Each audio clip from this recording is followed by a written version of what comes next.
কোন দিন মুসা আলাইহিস সালাতু ওয়াস সালামের মুজিজা ও ফিরআউনের জাদু প্রতিফলন করার দিন ছিল? এ তাদের উৎসবের দিন, বি যেদিন আকাশে মেঘমালা ছিল, সি সূর্যগ্রহণের দিন, ডি চন্দ্রগ্রহণের দিন।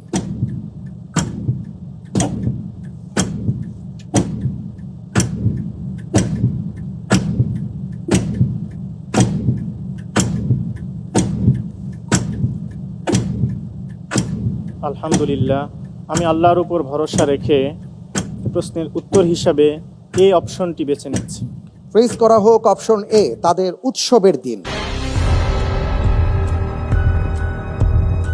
আপনি উত্তর দিয়েছেন অপশন এ তাদের উৎসবের দিন। আমি দেখতে পাচ্ছি আপনি যে উত্তরটি দিয়েছেন আপনার উত্তরটি সঠিক উত্তর। আলহামদুলিল্লাহ, মাশাআল্লাহ, তাবারাকাল্লাহ। আল্লাহ সুবহানাহু ওয়া তাআলা আমাদেরকে জানিয়ে দিয়েছেন, পবিত্র কোরআনুল কারীমের মধ্যে এসেছে, ক্বালা মাওঈদুকুম ইয়াউমুজ যিনাহ ওয়া আন ইউহশারান নাসু দুহা, যে সেদিন তোমাদের সময় নির্ধারিত হলো এবং উৎসবের দিন উল্লেখ করা হয়েছে।